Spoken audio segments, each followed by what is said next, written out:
Most people think they are lazy because they lack motivation. They believe successful people wake up feeling driven every day, full of energy, ready to work. But that belief is wrong. The truth is, laziness is not a personal failure. It is a natural result of how the human brain works. Your brain is not designed to make you successful. It is designed to keep you comfortable and safe. It prefers rest over effort, pleasure over struggle, and now over later.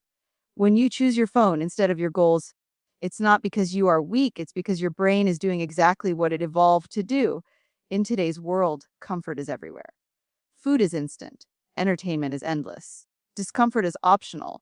And because of this, discipline feels harder than ever before. Most people don't stay lazy because they want to fail. They stay lazy because no one taught them how discipline actually works at the level of psychology, not motivation. Discipline is not something you feel, it is something you build. And once you understand how your brain resists effort and how to work with it instead of fighting it, everything changes. Discipline is often misunderstood because people confuse it with motivation or talent. From a young age, we are taught that successful people are simply more motivated than others, or that they are born with some special inner strength that ordinary people do not have. This belief sounds comforting because it gives an easy explanation for why some people succeed and others struggle. If discipline were just about motivation or talent, then failure would not feel so painful because it would mean I just don't have it. But psychology tells a very different story. Motivation is a feeling, and feelings are unstable. They rise and fall depending on mood, sleep, stress, environment, and even what you ate that day. If discipline depended on motivation, then consistent effort would be almost impossible because no human being feels motivated all the time. Even the most successful people experience boredom, resistance, and mental fatigue. The difference is not that they feel motivated more often, but that they do not wait for motivation before acting. Talent is also misunderstood. Talent may make some tasks easier at the beginning, but it does not remove the need for effort. In fact, relying on talent can be dangerous because when things become hard, talented people often quit faster. They are not used to struggling. Discipline, on the other hand, is about showing up even when things are boring, uncomfortable, or slow. That ability does not come from talent, it comes from repeated behavior. Psychology shows that discipline works more like a muscle than a personality trait. A muscle grows when it is used regularly, not when it is admired or wished for. In the same way, discipline grows when you practice choosing effort over comfort again and again, even in small ways. When people say they are not disciplined, what they usually mean is that they have not trained this skill consistently. Just like someone who has never exercised should not expect to lift heavy weights on the first day, someone who has never practiced self control should not expect strong discipline immediately. The brain also plays a huge role here. Your brain is an energy saving machine. It is designed to reduce effort whenever possible. From an evolutionary point of view, this made sense. Our ancestors needed to save energy to survive.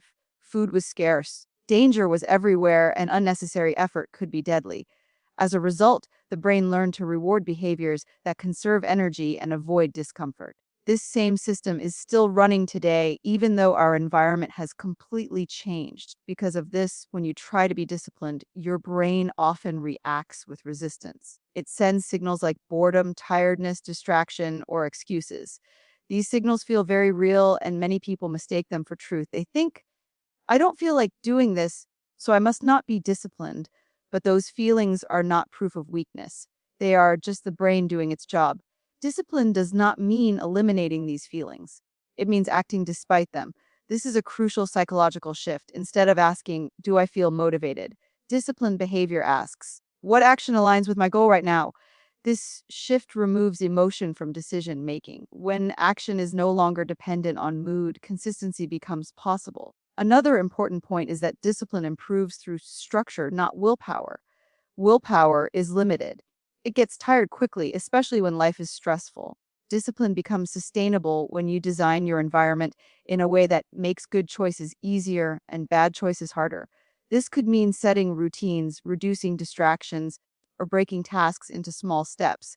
None of these require motivation, they require planning. People who appear disciplined are often just people who have removed unnecessary decisions from their day. They do not wake up and debate whether to work or not. They already decided yesterday Their actions are guided by systems, not feelings. This is why discipline looks effortless from the outside. It is not because they have more inner strength, but because they rely less on moment to moment motivation. There is also a social myth that discipline should feel good if you are doing it right. In reality, discipline often feels neutral or even uncomfortable. Growth rarely comes with excitement, it comes with repetition. When people expect discipline to feel inspiring, they quit as soon as it feels boring. Understanding that discipline is emotionally quiet helps people stay consistent. Education also plays a role in misunderstanding discipline. Schools often reward short term performance rather than long term habits. Students are taught to cram, rush, and react, and instead of building steady routines. As a result, many people grow up without ever learning how discipline is formed. They assume it is something you either have or do not have. This belief becomes a self fulfilling cycle. If you believe discipline is a talent, you stop trying to build it. Psychology shows that identity is shaped by action, not the other way around. People do not become disciplined and then act disciplined. They act disciplined first in small ways, and over time, their identity changes. Each repeated action sends a signal to the brain that says, slowly, discipline becomes part of self image, not because of motivation, but because of evidence created through behavior. Understanding this removes shame from the process. Instead of labeling yourself as lazy, you can see your current behavior as a starting point. Discipline becomes a skill you are learning, not a judgment about your worth. This mindset alone makes a huge difference because shame drains energy while clarity creates momentum. When discipline is framed as training rather than talent, failure also changes meaning. Missing a day does not mean you are undisciplined. It means you are human. What matters is returning to the behavior, not achieving perfection. Consistency over time is what rewires the brain, not flawless performance. This psychological understanding is powerful because it puts control back into your hands. If discipline were about motivation or talent, you would be stuck waiting for something to appear. But if discipline is a skill built through behavior, then every small action matters. Every time you choose effort over comfort, even briefly, you are training your brain to tolerate discomfort and delay reward. And over time, that tolerance grows stronger, making future discipline easier and more natural without needing motivation or talent at all. Most people believe laziness is a flaw in character. They think it means a person is careless, weak, or lacking ambition. This belief creates guilt and shame, but it also hides the real cause of the problem. Psychology shows that what we call laziness is often the brain following its natural programming. It is not a moral failure. It is a strategy the brain uses to conserve energy and avoid discomfort. The human brain evolved in a world where energy was precious. For most of history, food was hard to find and survival depended on using as little energy as possible while staying alive. Because of this, the brain developed systems that reward rest and efficiency. It learned to ask a simple question before every action. Is this necessary for survival right now? If the answer was no, the brain tried to avoid the effort. That same brain is still running in today, even though the environment has changed completely. Modern life no longer requires constant physical effort to survive, but the brain does not know that. It still treats unnecessary effort as a risk. When you try to work on long term goals like studying, exercising, or building a skill, your brain often sees no immediate reward and no immediate danger. From its point of view, the effort seems pointless, so it pushes you toward easier and more rewarding activities. This push does not come as a clear thought, it shows up as feelings. You may feel tired even when you are not physically exhausted. You may feel bored, distracted, or suddenly interested in anything except the task you plan to do. These feelings are not random. They are signals created by the brain to guide behavior toward comfort. Calling yourself lazy in response to these signals misunderstands what is really happening. Another important part of this process is dopamine. Dopamine is often called the motivation chemical, but it is more accurate to think of it as the anticipation of reward. The brain releases dopamine when it expects something pleasurable or useful to happen. Short term pleasures like social media, videos, and snacks give quick dopamine with very little effort. Long term goals, on the other hand, offer delayed rewards. The brain struggles to value those rewards because they are far away and uncertain. When the brain compares a difficult task with an easy reward, it naturally prefers the easy option. This does not mean you do not care about your future. It means your brain is prioritizing immediate reward over delayed benefit. In the past, this system helped humans survive. Today, it often keeps people stuck. Stress also increases what looks like laziness. When a person is stressed, the brain becomes even more focused on short term relief. It tries to reduce pressure as quickly as possible. Activities that distract, numb, or entertain feel more attractive, while effortful tasks feel heavier. This is why people often procrastinate the most when they feel overwhelmed. Their brain is not being lazy, it is trying to cope. Sleep deprivation, poor nutrition, and constant stimulation make this problem worse. When the brain is tired or overstimulated, it loses the ability to regulate itself. Self control weakens, and the brain leans even harder toward comfort. From the outside, this looks like laziness. From the inside, it feels like resistance and mental fatigue. The danger of labeling this process as laziness is that it leads to the wrong solution. If you think the problem is a bad personality, you try to fix it with self criticism. You tell yourself to try harder, to be tougher, to stop being weak. But criticism increases stress, and stress strengthens the brain's avoidance systems. This creates a loop where shame leads to less action, not more. Understanding laziness as a brain strategy changes how you respond. Instead of fighting your brain, you work with it. You reduce the effort required to start. You break tasks into smaller steps that feel less threatening. You add immediate rewards to actions that normally feel boring. These strategies are not cheating. They are ways of aligning behavior with how the brain actually functions. Another important point is that the brain learns from experience. If avoiding effort leads to relief, the brain remembers that. Over time, avoidance becomes a habit. This habit is not a sign of weakness, it is a learned response. Just as habits can be learned, they can be unlearned, but only through consistent, patient repetition of new behaviors. Many people stay stuck because they expect change to feel dramatic. They wait for a moment when effort suddenly feels easy, but the brain does not change that way. It changes slowly through exposure. Each time you act despite resistance, the brain updates its expectations. It learns that effort is not dangerous. It learns that discomfort can be survived. Over time, resistance decreases not because the brain has become disciplined, but because it has learned a new pattern. Social comparison also affects this process. When people see others appearing productive and focused, they assume those people do not experience resistance. This makes their own struggle feel like proof of laziness. In reality, everyone experiences resistance. Some people have just learned how to move through it without making it personal. Language matters as well. When you say, I am lazy, you turn a temporary state into a permanent identity. The brain takes identity seriously. It tries to act in ways that confirm it. When you see laziness as a strategy instead of a trait, you leave room for change. You can say, my brain is avoiding effort right now, which creates distance and choice. The most important shift is realizing that laziness is not the opposite of ambition.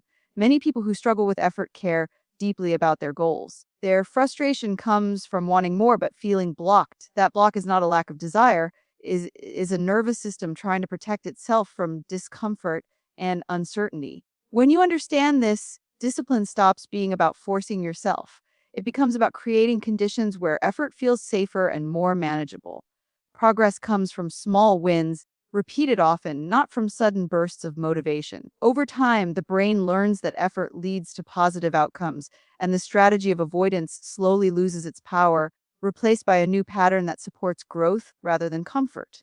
The human brain did not evolve to help people achieve long term goals, build careers, or create meaning over decades. It evolved to help our ancestors survive immediate threats and take advantage of short term opportunities.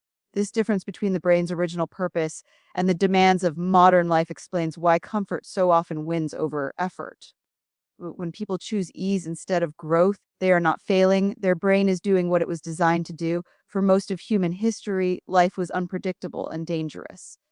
Hunger, injury, and environmental threats were constant. In such conditions, prioritizing comfort and safety made sense. Rest conserved energy.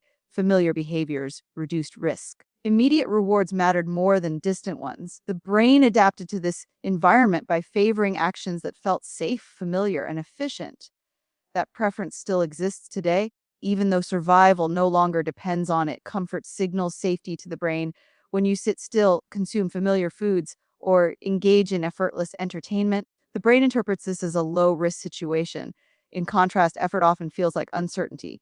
Studying, exercising, or starting something new introduces discomfort and the possibility of failure. The brain does not distinguish between physical danger and psychological discomfort very well. Both activate similar stress responses. As a result, the brain often treats effort as a threat. This is why discomfort feels so convincing. When the brain sends signals of resistance, they feel urgent and real. You may feel an urge to stop, delay, or distract yourself. These urges are not logical arguments. They are emotional reactions designed to pull you back into a safe state. Most people respond automatically to these signals without questioning them, assuming that discomfort means something is wrong. Modern environments amplify this problem. Today, comfort is always available. With a few taps, you can access entertainment, food, social validation, and distraction. These options provide immediate relief from discomfort and stress. The brain quickly learns that it can escape effort whenever it wants. This weakens tolerance for discomfort over time. When effort is no longer required for survival, the brain loses practice dealing with it. Technology also shortens the brain's reward cycle. Social media, videos, and games deliver quick bursts of pleasure with minimal effort. This trains the brain to expect fast rewards. When faced with tasks that offer delayed results, such as learning a skill or improving health, the brain compares the slow reward to the fast one and chooses the easier option. This is not a conscious decision, it is a learned pattern. Another important factor is predictability. The brain prefers situations where outcomes are known. Comfort is predictable. You know what you will get. Effort is unpredictable. You might fail, struggle, or feel disappointed. Even when the possible reward is greater, the uncertainty makes effort less attractive. The brain often chooses a smaller, guaranteed comfort over a larger, uncertain benefit. This preference also explains why people often delay important actions until there is pressure. Deadlines create immediate consequences. They turn future outcomes into present ones. When the cost of not acting becomes immediate, the brain suddenly allows effort. This shows that the problem was never a lack of ability. It was a lack of urgency from the brain's point of view. Emotional regulation plays a role as well. Comfort helps regulate emotions quickly. When someone feels bored, anxious, or overwhelmed, comfort provides relief. Effort often increases these feelings at first. The brain wants to reduce emotional discomfort as fast as possible, so it pushes towards soothing activities. Over time, this creates a habit of avoiding anything that triggers uncomfortable emotions. Culture often misunderstands this process. People are praised for pushing through discomfort and criticized for avoiding it without understanding the internal struggle involved. This leads to shame, which makes the brain even more focused on comfort. Shame feels threatening, and the brain responds by seeking safety. In this way, harsh self judgment strengthens the very pattern people want to break. The brain also adapts to the level of stimulation it receives. When life is filled with constant noise, novelty, and reward, stillness and effort feel uncomfortable. Silence feels boring. Focus feels hard. This is not because attention is broken, but because the brain has been trained to expect constant input. Reducing stimulation initially feels worse, but over time, the brain adjusts. Understanding that the brain prefers comfort helps remove the idea that discipline is about fighting yourself. It is not about overpowering your brain. It is about understanding its preferences and slowly retraining them. When people expect effort to feel easy right away, they quit. When they expect resistance and plan for it, they last longer. Small exposures to discomfort are key. When effort is introduced in manageable doses, the brain learns that discomfort is not dangerous. Each small success reduces the brain's fear response. Over time, the threshold for discomfort increases. What once felt overwhelming begins to feel normal. This change is gradual and often unnoticed, but it is powerful. Environment design matters because the brain responds to what is easiest. When comfort is the default, effort loses. When effort is built into routines and surroundings, the brain adapts. This is why habits are more effective than willpower. Habits reduce decision making and uncertainty, making effort feel safer. The most important insight is that comfort is not the enemy. Comfort becomes a problem only when it is constant and unearned. The brain needs periods of rest and pleasure to function well. But when comfort replaces challenge entirely, growth stops. Learning to balance comfort and effort is not about denying pleasure. It is about teaching the brain that discomfort can lead to safety, competence, and long term reward. Even if it does not feel that way at first, Modern life creates an environment that constantly works against self control, not because people are weaker than before, but because the conditions surrounding them are fundamentally different from the ones the human brain evolved to handle. Discipline did not become harder because human nature changed. It became harder because the world became more stimulating, more convenient, and more demanding at the same time. In earlier environments, temptation was limited. Food required effort. Entertainment was scarce. Social comparison was local and slow. Today, almost everything that feels good is instantly available. High calorie food, endless content, notifications, and social validation are all designed to capture attention with minimal effort. The brain, which evolved to notice opportunities quickly, becomes overwhelmed by the number of signals competing for attention. Self control weakens not because of laziness, but because attention is constantly being pulled away. The brain has a limited capacity to regulate behavior. Every decision, every act of restraint uses mental energy. Modern life forces people to make hundreds of small decisions every day: what to eat, what to watch, what to respond to, what to ignore. This constant decision making drains self regulation. By the time someone reaches an important task, their mental resources are already low. From the outside, it looks like poor discipline. From the inside, it feels like exhaustion. Technology plays a major role in this erosion. Devices are designed to reduce friction. They remove waiting, effort, and boredom. While this increases convenience, it also removes opportunities to practice self control. When everything is easy, the brain does not need to tolerate discomfort. Over time, tolerance for effort decreases. Tasks that require focus or patience begin to feel unusually difficult, even if they are not objectively harder than before. Another challenge is the speed of feedback. Many modern rewards are immediate, while the benefits of discipline are delayed. Exercise improves health slowly. Learning builds knowledge gradually. Financial stability grows over years. In contrast, digital rewards are instant. Likes, messages, videos, and games deliver immediate stimulation. The brain, wired to respond to fast feedback, struggles to stay engaged with slow processes. This makes long term discipline feel unrewarding in the moment. Work culture also contributes to the problem. Many people are expected to be constantly available, responsive, and productive. There is little separation between work and rest. This creates chronic low level stress. Under stress, the brain shifts into short term survival mode. It prioritizes relief over growth. Effortful self control becomes harder because the nervous system is already overloaded. Discipline requires a sense of safety, and constant pressure reduces that sense. Social comparison is another modern stressor. People are exposed to carefully curated images of success, productivity, and happiness. This creates unrealistic standards. When people compare their behind the scenes struggles to someone else's highlights, they feel inadequate. That feeling triggers avoidance rather than action. Shame drains motivation and increases the desire for comfort. Instead of pushing forward, people retreat. The pace of life also leaves little room for recovery. Rest is often filled with stimulation rather than true downtime. Scrolling, watching, and consuming may feel relaxing, but they continue to activate the brain. Without genuine rest, self regulation does not replenish. Discipline then feels like pushing on an empty tank. This is not a failure of character. It is a mismatch between demand and recovery. Modern environments also remove natural consequences. In the past, not acting had immediate effects. If you did not prepare, you felt it quickly. Today, consequences are often delayed. Health problems take years to appear. Financial stress builds slowly. The brain discounts distant consequences. Without immediate feedback, self control feels unnecessary. The brain does not prioritize what it cannot feel. Education systems often reinforce this problem. Many people are trained to respond to external pressure rather than internal regulation. Deadlines, grades, and supervision drive behavior. When those structures disappear, self discipline has not been practiced enough to replace them.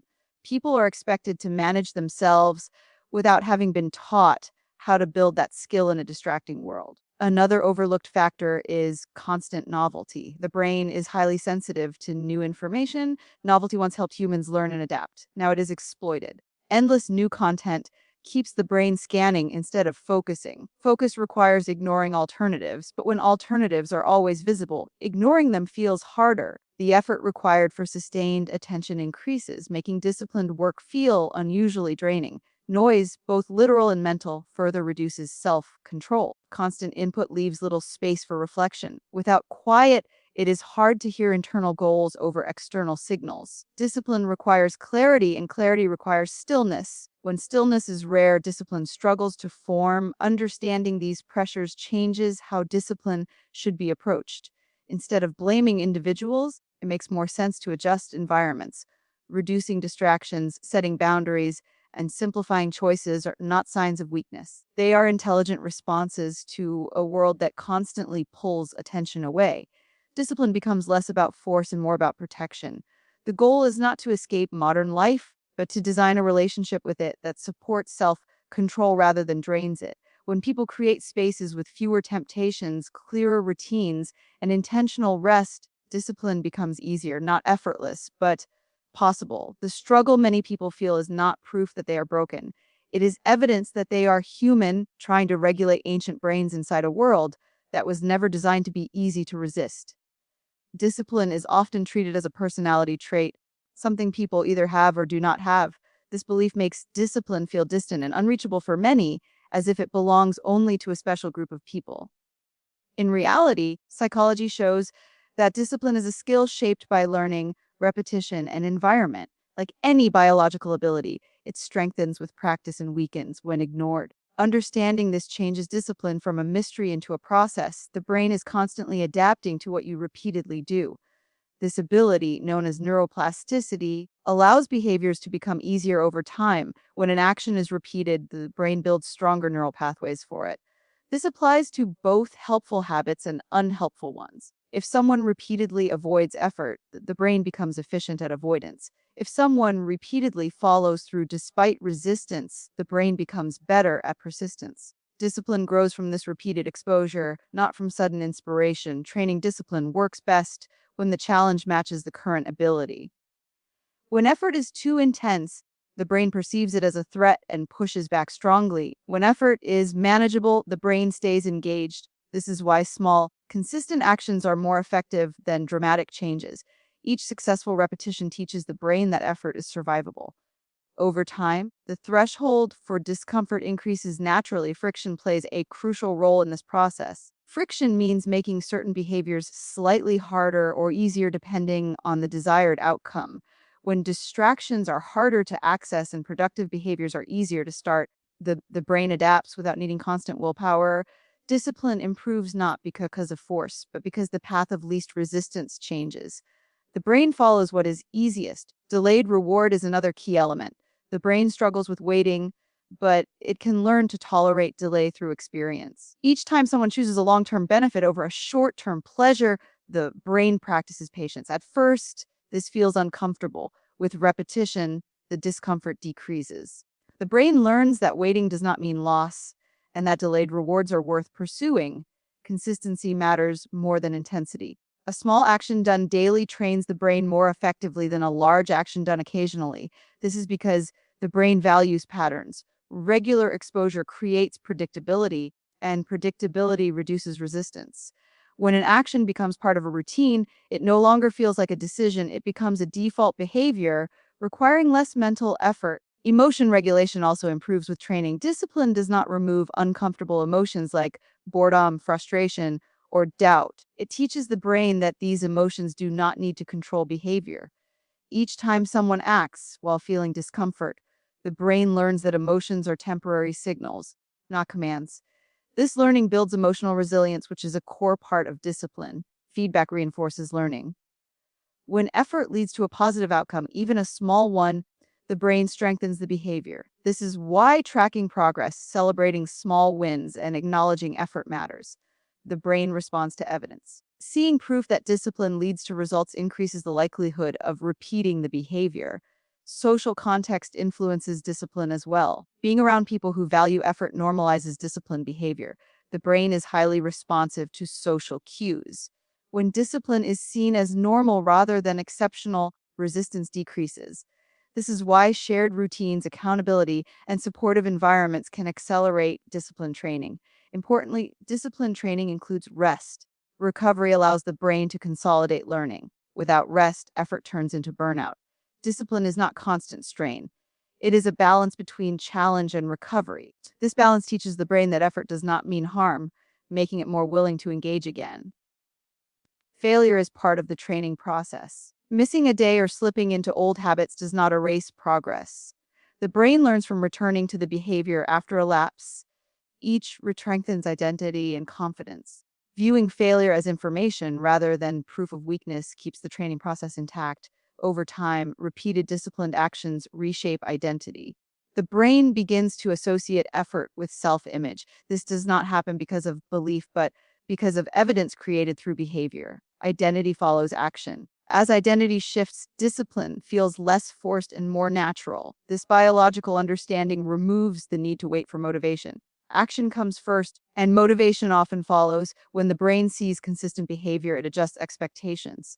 Resistance decreases, confidence increases, and effort requires less conscious control. Discipline, trained through repetition, friction, and delayed reward becomes stable because it is rooted in biology, not emotion. It does not depend on mood or inspiration. It depends on systems that guide behavior even on difficult days. When discipline is treated as a skill to be practiced rather than a trait to be possessed, it becomes accessible to anyone willing to engage in the process long enough for the brain to adapt and strengthen its capacity for self control. Most people spend their lives waiting to feel disciplined, waiting for motivation to arrive, waiting for life to become easier. But discipline was never meant to feel natural at the beginning. It feels unnatural because it asks the brain to do something it did not evolve to prioritize. Comfort is easy, growth is not. And that tension is not a sign that something is wrong. It is proof that change is happening. The moment you stop judging yourself for resistance and start understanding it, discipline becomes possible. Not perfect, not effortless, but real. You stop asking why you are lazy and start asking how your brain is responding to its environment. That shift replaces shame with strategy. Discipline is not about becoming a different person, it is about training the nervous system you already have. Every small action taken despite discomfort requires expectations. Every moment you delay a reward strengthens control. Over time, the brain learns that effort is survivable, that discomfort is temporary, and that long term reward is worth protecting. You do not build discipline by believing harder, you build it by acting smaller, repeating often, and designing your life so effort is supported instead of constantly attacked. And when discipline finally starts to feel normal, it is not because you became special, is because your biology adapted. That is the real secret. Discipline is not rare, it is